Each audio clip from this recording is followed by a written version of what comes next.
కోహ్లీ, రోహిత్ ఈ రెండు పేర్లకు ఉండే క్రేజే వేరు.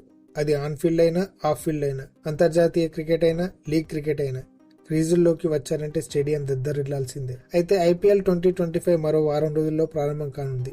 ఐపీఎల్ చరిత్రలో వీరిద్దరు రికార్డ్స్ ఎలా ఉన్నాయో, ఎవరు ముందున్నారో చూద్దాం. రీసెంట్ గా ముగిసిన ఛాంపియన్ ట్రోఫీ 2025 విజయంలో కోహ్లీ, రోహిత్ ఇద్దరు కీలకంగా వ్యవహరించారు.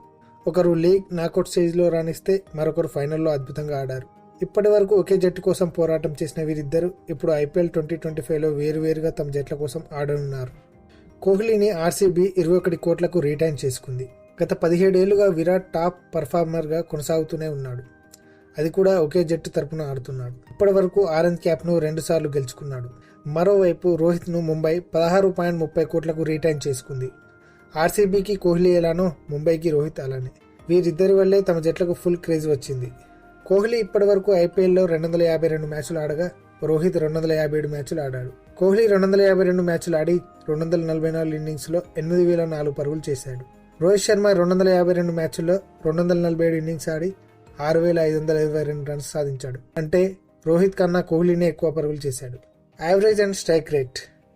విరాట్ కోహ్లీకి 252 మ్యాచ్ల్లో 38.66 యావరేజ్ ఉంది. 131.97 స్ట్రైక్ రేట్ ఉంది.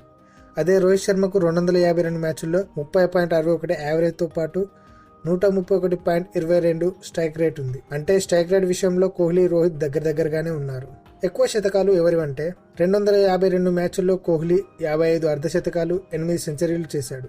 అందులో అత్యధిక వ్యక్తిగత స్కోరు 113 నాట్అవుట్. 2024లో రాజస్థాన్ పై దీన్ని చేశాడు. 252 మ్యాచ్ల్లో రోహిత్ శర్మ 42 హాఫ్ సెంచరీలు, 2 సెంచరీలు కొట్టాడు.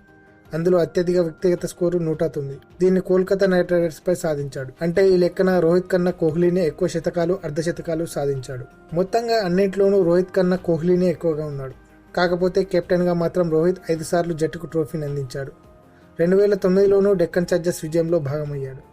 కానీ కోహ్లీ సారథిగా ఒక్కసారి కూడా ఐపీఎల్ ట్రోఫీని ముద్దాడలేకపోయాడు. చూద్దాం 2025లో అయినా ఆర్సీబీ కప్పు గెలుస్తుందేమో అని.